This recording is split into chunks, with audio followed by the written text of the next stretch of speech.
Hello, everybody. Welcome to Kroc at a Distance webinar, A Pandemic's Impact on Peace, co-hosted with the San Diego Diplomacy Council. I'm Krista Koch-John-Paylor, Assistant Dean for Marketing and Advancement at the Kroc School. We are excited to see everyone and connect at a distance. Before we begin, I have a few housekeeping items to share. So first, we've set up this Zoom meeting with all the safety protocols at our disposal. We're rapidly admitting people as we go here, but in the very rare chance that our meeting gets hacked, you may have heard of this happening, it's possible that we will end the meeting if other measures don't mitigate that disruption. We don't anticipate that, so we'll move forward here. We've muted all participants. To ask a question, please use the chat box you see at the bottom of the screen. You can type in your questions during the entire presentation, and then I will curate and read them to our presenter during our discussion period.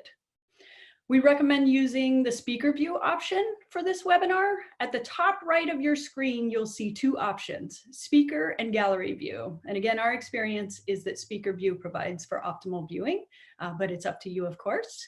And finally, I wanted to let you know that this webinar will be recorded and made available for viewing after the live event. We are so excited to partner with the San Diego Diplomacy Council on today's event. The San Diego Diplomacy Council connects world leaders across sectors with San Diego to build trust, dialogue, and collaboration, promoting global prosperity and peace. I would now like to introduce Jessica Frake, the International Visitor Leadership Program Manager for the San Diego Diplomacy Council, to share a few words before I introduce our speaker. Jessica? Thank you, Krista. We are delighted to be partnering with the Kroc School on this webinar. We feel it is more important than ever to stay connected and engaged during this challenging and uncertain time. We are all adapting to a new normal right now using virtual formats, and the San Diego Diplomacy Council remains committed to bringing diplomacy and global connection to our community. We are all in this together. Thank you. Thank you, Jessica. So today we're going to discuss 6 of the greatest risk areas from a conflict and violence perspective, followed by a roadmap to help us chart a pathway forward. Our expert, Rachel Locke, joined the Kroc Institute for Peace and Justice in July as Director of Impact Peace, an initiative oriented around the idea that we can increase the effectiveness of peace building and violence prevention by better linking evidence with change makers. Rachel came to the IPJ with extensive experience delivering evidence-based violence prevention solutions to some of the most difficult international contexts while simultaneously advancing policy for peace. While serving as Senior Policy Advisor at USAID, Rachel crafted US government policy toward conflict-affected and fragile states, from informing country-level conflict analysis to coordination with bilateral donors on major policy decisions. At John Jay College of Criminal Justice, she worked with municipalities around the world to implement balanced and effective violence prevention strategies. And just prior to joining the Kroc School, as the head of research for Pathfinders for Peaceful, Just, and Inclusive Societies at New York University's Center on International Cooperation, Rachel helped establish a global movement to decrease all forms of violence by 50% in 10 years, in line with the Sustainable Development Goals. Now at IPJ, Rachel has, among other efforts, co-facilitated the launch of Peace in Our Cities, bringing together mayors and civil society from 16 cities in the US and around the world to reduce violence and build peace. I'm looking forward to Rachel sharing her insight and roadmap with us all. Rachel? Wonderful, thank you. And thanks everyone for joining us today. I'm gonna spend about 15 to 20 minutes going through 6 of the areas that we identified as being sort of most potentially impacted from a peace and conflict perspective by the coronavirus pandemic. I'm then going to try to end on an optimistic note, kind of charting out a roadmap and some key areas that we need to be focusing on moving forward. I am hoping that my dog will cooperate with us throughout and not make any noise, but just as a warning, he is here next to me. If he starts barking, I'll kick him out. So the first area that I want to focus on is violence within the home, apologies. This is primarily violence against women and violence against children. It is not only that, there is also violence against men that's happening within the home, but by a large order of magnitude, what we're seeing in the spaces where people are both being asked to shelter in place and in the spaces that are meant to be the safest is that the risks of violence to individuals has increased dramatically. So it's worth starting with the baseline, which is that globally, roughly 30%, 35% of all women experience physical and sexual violence on an annual basis. So our baseline is already unacceptable. It's already exceptionally high. Since the start of the coronavirus pandemic, we have seen massive increases, right? So in Spain, we've seen an increase in 18% of calls. In France, a 30% nationwide increase, similar to China, a 30% increase in calls for service, reporting incidents of domestic violence to police. In India, double the number of typical calls since the nationwide restrictions went into place. And yesterday, pretty shockingly, I was on a call with somebody from New York State, from the governor's office, who reported that across the state, they are seeing increases from between 13 to 200%. So again, from our already exceptionally high baseline, we are seeing radical increases in the amount of violence. While there is quite a bit of data that's coming in with regard to intimate partner violence, that is specific to violence between intimate partners, it's much harder to get information on violence against children. So we know that that's happening, we know that that's increasing, but we don't have the same numbers that we're seeing when it comes to intimate partner violence. The next area I want to talk about, which is certainly related to the last, is an increase in purchase of firearms. So in the US, there's been a 41% increase in firearms purchases last month, so March 2020, over a year before, March 2019. Many of these purchasers are first-time gun buyers. And so why does that matter? It matters because many first-time gun buyers who are buying out of a sense of urgency and emergency are not well trained in proper handling of weapons. They don't know about safe storage. They don't know about safe usage. And they don't know about the proper ways to keep weapons away from children within the home. So again, with our baseline already unacceptably high, 8 children every day in the US are killed or die as a result of unsecured weapons within the home. So already we have an exceptionally high baseline. This is now anticipated to increase as you have more people with more weapons, many of whom do not know proper handling and storage of those weapons. We're also anticipating, and the data on this again is sort of slow to come in, but we're anticipating an increase in suicide by firearms. So already 51% of suicides take place through the use of a weapon, and the majority of weapons deaths are suicide. With the increase of the isolation, anxiety, and concerns that sort of everyone is feeling right now with coronavirus, we anticipate an increase in suicide. And again, that's going to overlap with the firearms presence. One of the things that many of you may have seen the other day was a really fascinating statistic, which is that March 2020 is the first month since 2002 that there has not been a school shooting in this country. So it took the closure of schools across this country to stop school shootings. And I think that's a remarkable point to just sort of reflect on for a moment. But the increase in firearms purchases does not just matter for the US, it also matters for our neighboring countries, particularly.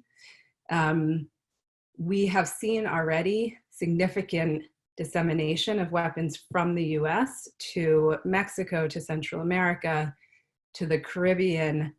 Our weapons fuel much of the violence that takes place in our neighboring countries. So as there's been an increase, a deluge of the market, we can anticipate in time moving forward that those will that those will show up in countries outside of the US. The third area I want to talk about is an increase in violence from a lack of trust. So during the Ebola outbreak in Congo, in the Democratic Republic of Congo last year, we saw 300 attacks on health workers and health centers as they were trying to do the vital work of providing support to communities and halting the spread of Ebola.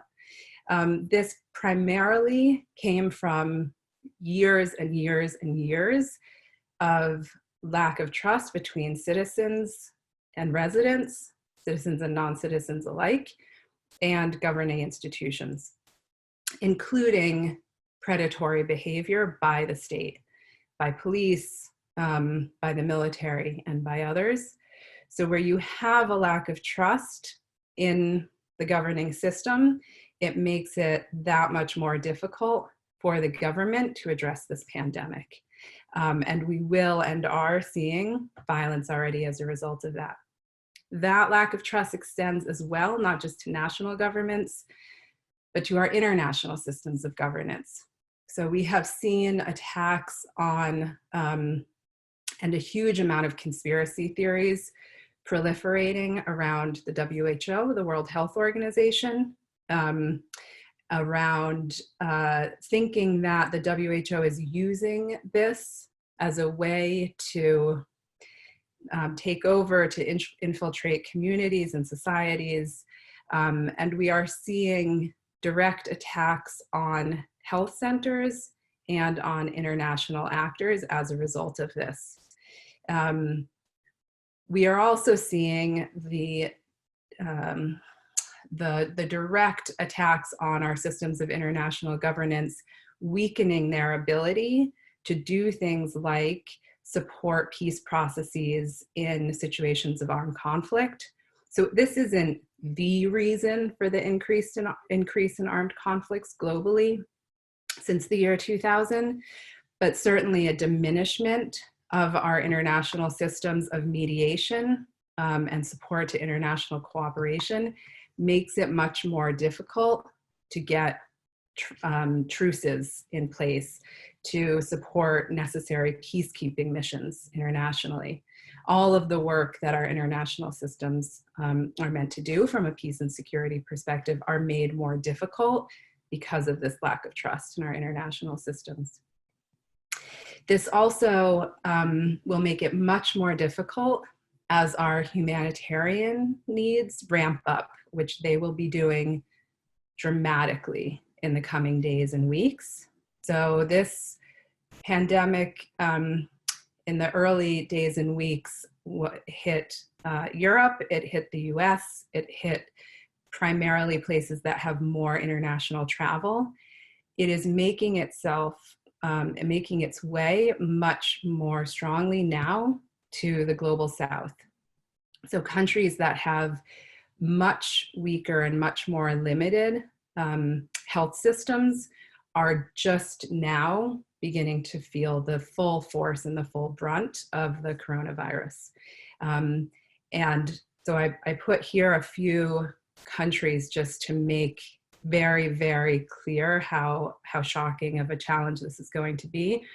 South Sudan, which has faced years and years of protracted conflict, has 4 ventilators for the entire country.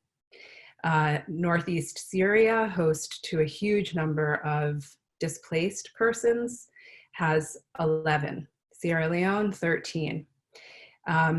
These countries are going to need huge amounts of humanitarian assistance in order to support, protect their populations in an appropriate way. When our international systems receive bear the brunt of conspiracy theories and lack of trust, some of which are upheld by political leadership, that is going to make it much harder to save lives in these most vulnerable places. The fourth area I want to talk about is human rights abuses. So already we were seeing a pretty significant rise in authoritarianism around the world. This has been a trend for a number of years. This is not new. We can anticipate that in countries that were trending towards more authoritarian behavior, that they are going to double down, that they are going to use this pandemic as an opportunity to entrench their power even more. That's what we've seen, for example, in Hungary with Viktor Orban, who has now gained the power to legislate by decree without any legislative oversight, and importantly, for as long as necessary, as defined by him. So very often these emergency powers have a way of sticking around long after an emergency may have ended. We can anticipate seeing that not just in Hungary, but in several other places. In the Philippines, another example, President Duterte, who has already been exceptionally aggressive from a policing perspective in what many would consider extrajudicial ways in addressing violence pre-pandemic, has provided shoot-to-kill orders to deal with those who might be breaking quarantine or who might be otherwise considered troublemakers at this time. That could include somebody who simply has no food at home and is going out desperately in search of food. So there is now free rein for the law enforcement to kill that person. We are seeing civic and journalistic space diminishing. That again, already was a trend line. This is going to make it worse. And we should be very aware that as people talk about shifting to online space, that is not necessarily a protected space for many activists, journalists, and civic actors. That space, what they do online is watched, it's monitored, and we've seen arrests of activists given as a result of their online behavior. We are also seeing quite a bit of excessive use of force by police in many countries, in many cities. This includes, again, heavy-handed, violent at times, interactions with populations who are going for walks, who are trying to get food. There was a teenager in Kenya who was killed actually by police for being out on the street. In some countries, this is being more tolerated than others. In some countries, leadership has stepped up and said this is not to be tolerated, or you will be held accountable. I was just reading an article about individual farmers in Zimbabwe who were bringing food to market, exceptionally high need for this right now. They were intercepted by police and all of their food stuff was burned and they were forced to go back home. So at a time when people are beginning to starve because of lack of food access in markets and curfews, these highly repressive and frankly not sensible measures are having just the opposite effect. One final point on human rights abuses that is very important globally, but also in this country, is detainees are at particularly high risks. We've seen huge spread in detention centers and prisons in this country. That's true in other countries as well. Many places have ordered release of large number of prisoners, those who have not committed violent crimes, those who might be elderly or particularly at risk. But in many countries, that's not the case. In many cities here, that's not the case. And in some places, while some are being released, political prisoners are not being released. So political prisoners, again, going back to the authoritarian trend line, are being retained in prison. The fifth area is violence incited and fomented by fear. So we've seen attacks against foreigners everywhere. I put a list here: Ethiopia, Kenya, South Sudan, the US, the UK, China. Interestingly, African immigrants in China have reported being attacked and blamed for carrying the virus. So this othering is happening all around the world. And much of this is being backed and reinforced by political leaders who are applying identity-based labels to the pandemic. This doesn't help at all. This reinforces bias and prejudice against particular communities. And we are seeing that spread. We're also seeing that fed by social media, which we know has played a part in mass violence in many countries in the world in recent years, including Myanmar against the Rohingya, in India, in Brazil, and even here in the US, where you see fear and conspiracy theories spread on social media very quickly and directly connect to incidents of large-scale violence. The last area that I want to talk about before turning to a little bit more of an optimistic tone, which you all are probably desperate for at this point in the presentation, is displaced persons and informal settlements. This is a massively important area to focus on. We currently have over 70 million people forcibly displaced globally. The vast majority are displaced as a result of conflict, violence, and persecution. Used to be that our displaced population primarily was displaced by natural disaster. That's no longer the case. This is the highest number since World War II. They are at particularly high risk. Many are exceptionally vulnerable already. Many are living in displaced persons camps, refugee camps. Social distancing is an impossibility in those places. We also have over 1 billion people living in informal settlements. So not necessarily all refugees are displaced, but similar characteristics of place apply in terms of high concentrations of population density and very limited sanitation or water access, which of course we know is essential right now. A statistic that I read this morning, which I find shocking: 2.2 billion, again with a B, people worldwide lack access to water. 4.2 billion lack access to basic sanitation, right? So this includes those forcibly displaced. This includes those in informal settlements. These are shocking numbers. These are massive needs. We're not going to be able to do the control that we need to do in those areas. And again, these present massive humanitarian needs. We need our international systems of humanitarian support to be able to deliver aid and assistance to them. And so this is where the trust deficit comes back into place. Okay, so let's talk for a second about what we can do about all of this, and then I'll wrap it up.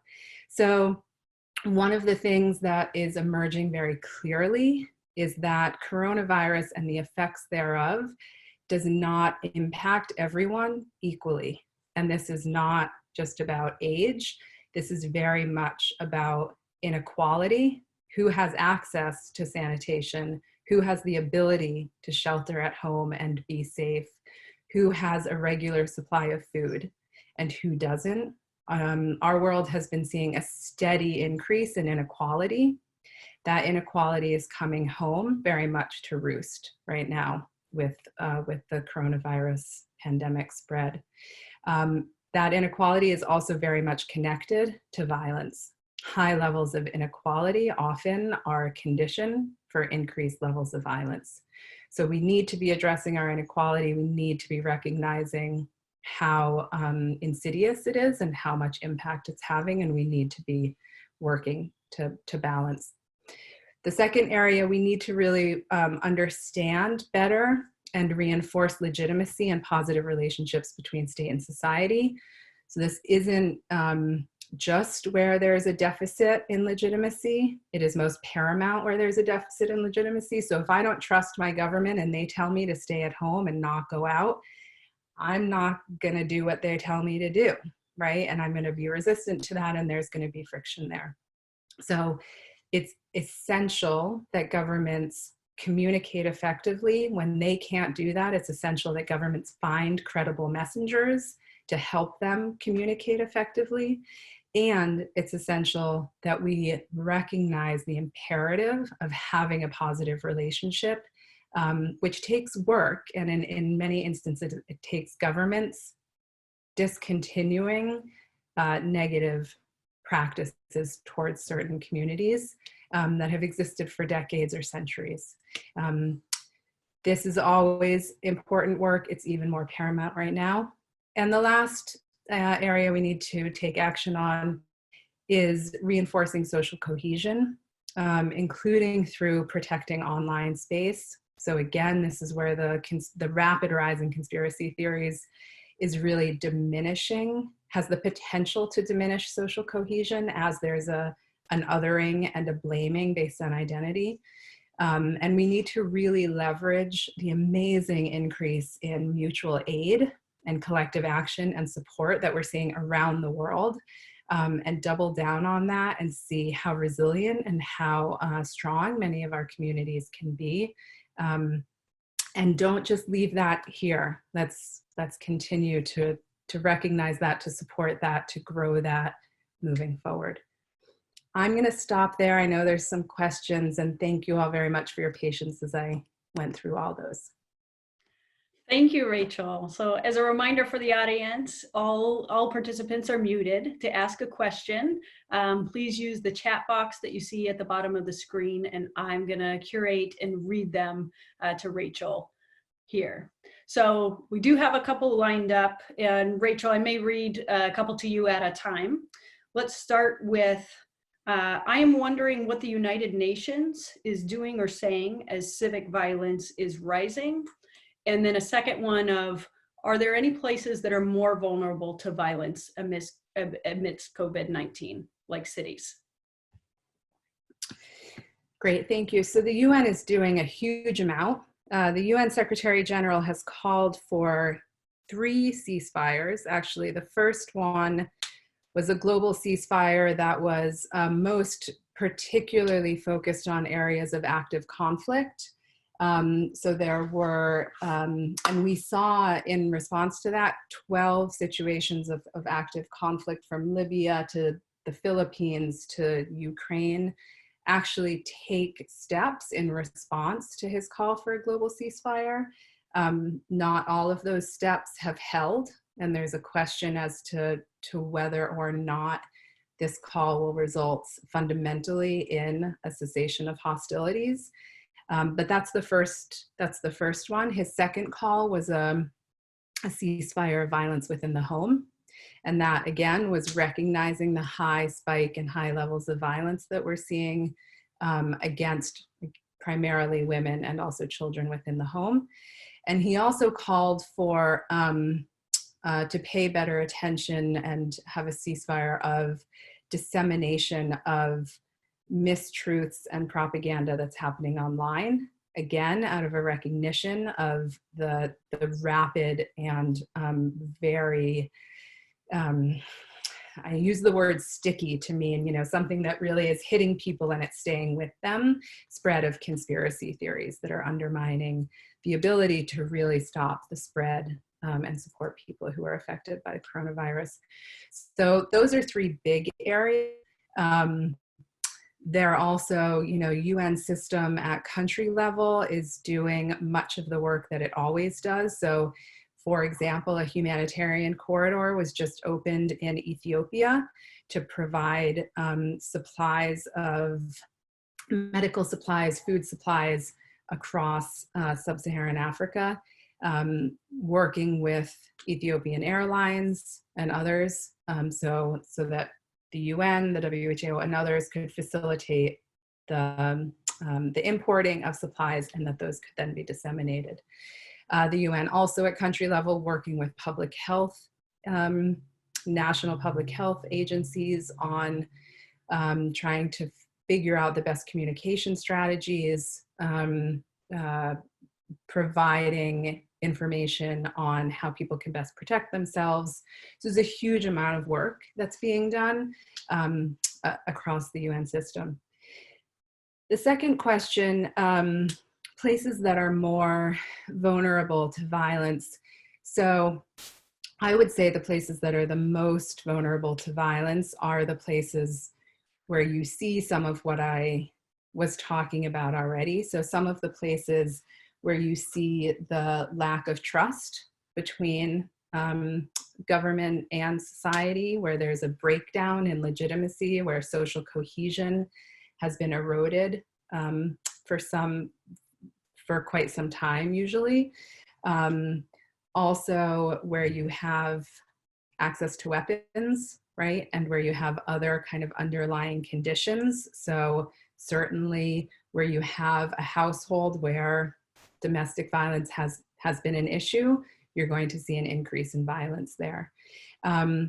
It's interesting, there's been quite a robust debate, I would say, among kind of those who work in the international development conflict and fragility arena as to whether countries that are considered fragile will be those places where coronavirus both stays for the longest time, is the most difficult to address, and that see spikes in violence.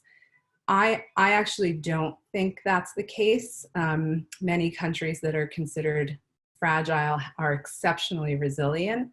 Many have gone through health epidemics in the past and have a huge amount of built-in resilience as they recovered from those. It's more where you have pre-existing deficits in the relationship, where you have conflict actors already, or you have already existing malign actors who are using this as an opportunity, will use this as an opportunity to further entrench their power. So we've seen this with ISIS, for example,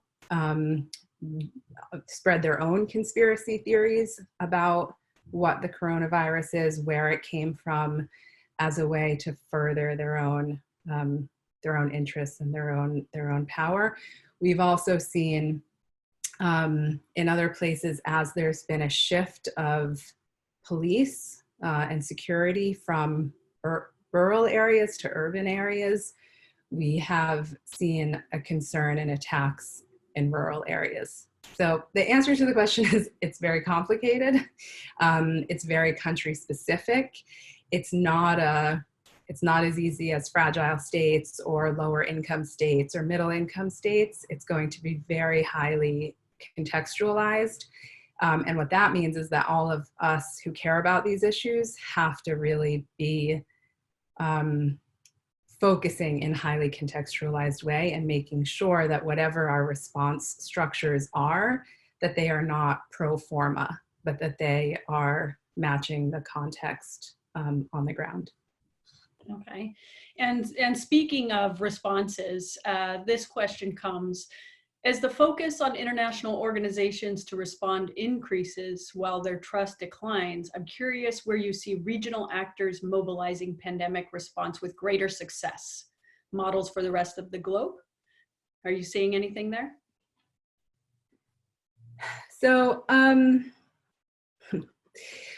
certainly in the US, we're seeing that, right? I mean, we're seeing states come together in the US, whether it's California, Oregon, and Washington, or whether it's New Jersey, New York, Connecticut, coming together to have, to make sort of collective decisions about communications and also this question of reopening, right? In part because there is a trust deficit in the information that's coming from the federal government. So here we have our own example of regionalization of action that's taking place. I have not heard or seen so much from places like the African Union or its equivalent in other parts of the world. That doesn't mean it's not happening. There's a huge amount of news to be following here, and I am not on top of all of it. So maybe somebody who's joining us right now has more information on regional actors and what they are doing. I know that the European Union as a regional actor is struggling very much right now to come to some kind of joined up approach. And I think, again, part of this is because the EU has again suffered from years of trust deficit, internal fighting, the withdrawal, of course, of the UK. So the strength of our institutions matters, right? And when those institutions are weak, it makes it difficult for them to do any of this. But it's a great question. And again, others might have some insight on that. Okay. I'm gonna put forth two questions now. One, would you expound on the implication of Trump's decision to withdraw funding / support from the WHO as related to these humanitarian issues? And secondly, almost every pillar of positive peace seems to be challenged. Can an approach to the crisis be championed by health agencies at all levels? Who can represent this best? Yeah. So expound on Trump's decision to cancel funding to the WHO. It's the wrong decision. That's my succinct response to that. Look, you may not, and many people don't necessarily agree fully with some of the initial steps that the WHO took. That's going to happen. I think that's sort of par for the course, right? At the same time, right now, the WHO is not just delivering and supporting life-saving medicine, supporting testing in countries around the world to help those countries be able to better address their spread.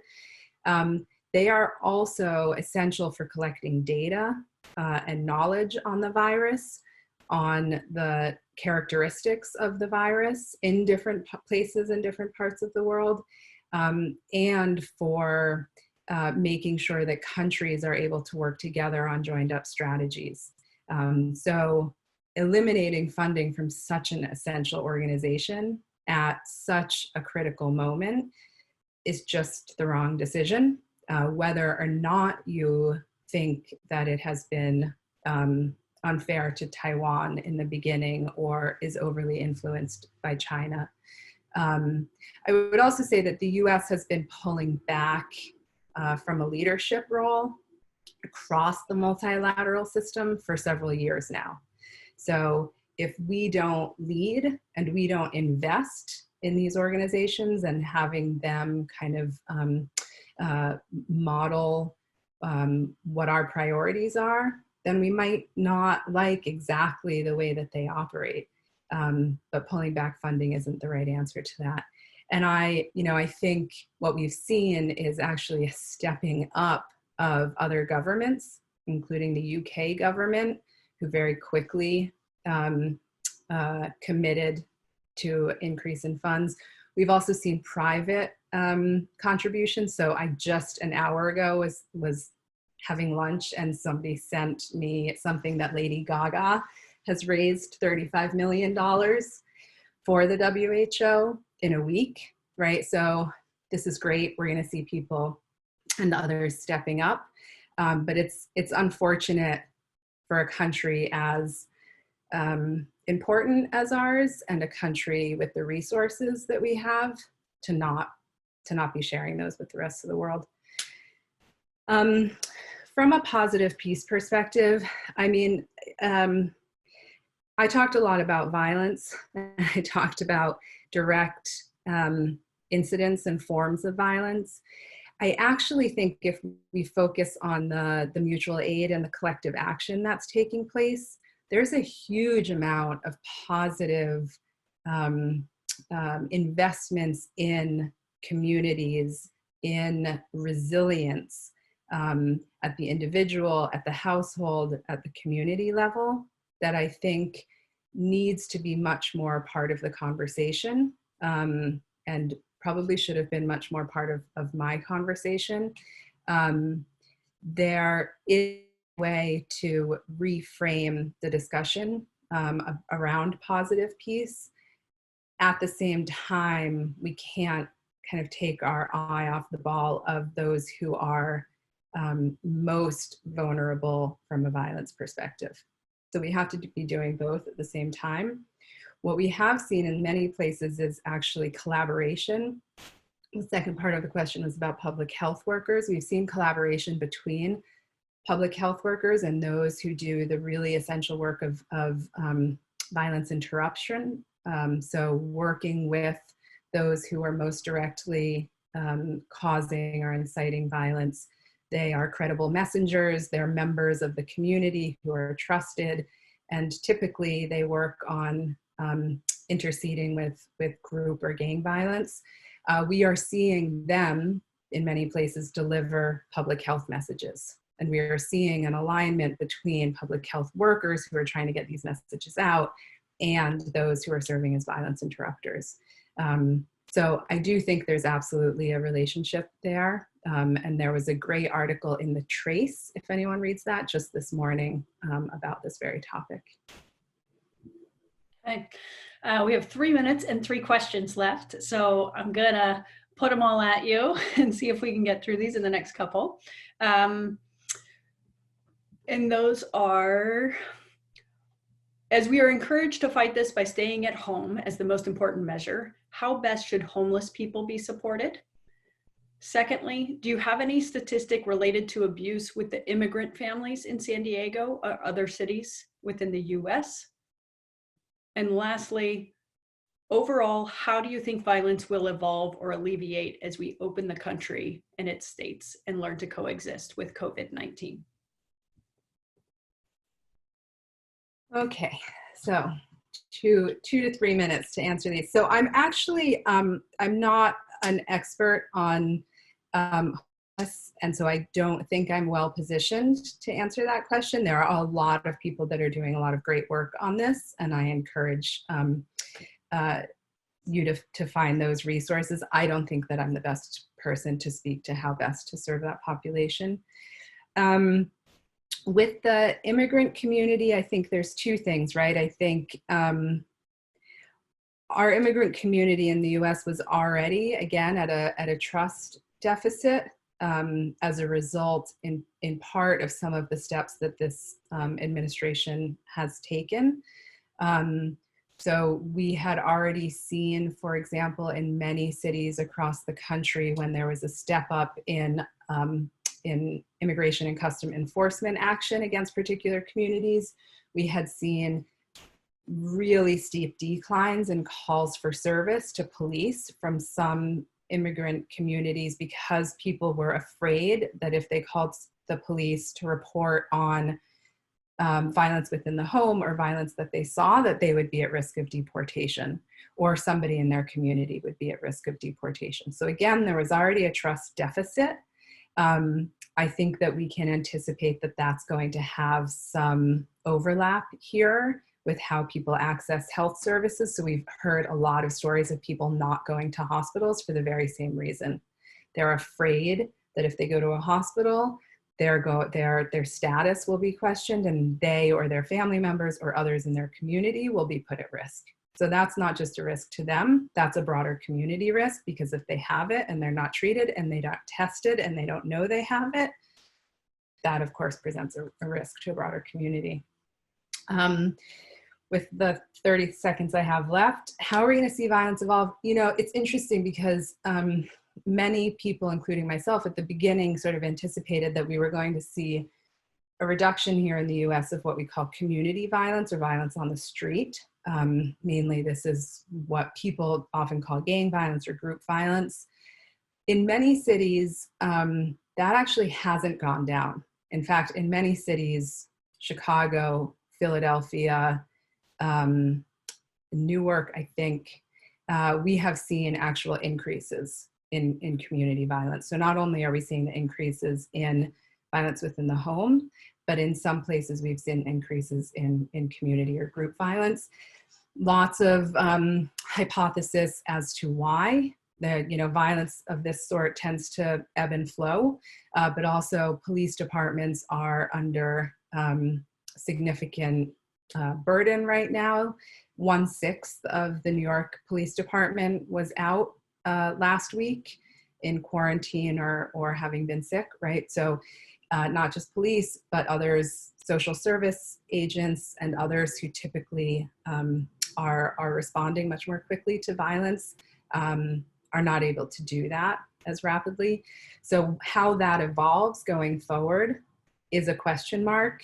But I don't think that we're going to see some of the lowering of levels of community violence that many of us had hoped that we would see. Okay, Rachel, thank you for shining a light on these issues and for offering your solutions where you see them. I know I'll personally be reflecting on how to engage with some of the ideas that you presented, remembering that this pandemic will not be solved in any one place, but rather through engaging one another collectively, compassionately, and globally, as you discussed. We encourage everyone to share this webinar with friends and family, and we'll be following up with a YouTube link for you to do that. That follow-up will also have links to join both the Kroc School newsletter and the San Diego Diplomacy Council newsletter if you are interested and do not already receive them. The San Diego Diplomacy Council is hosting their next webinar tomorrow from 10 a.m. to 11:30 a.m. on COVID-19 in Africa with select stories from International Visitor Leadership Program alumni. That link will also come in the follow-up email for those interested in attending. I want to say thank you so much for your partnership, San Diego Diplomacy Council, and thanks to all of you for joining Kroc at a distance. Thank you, everyone.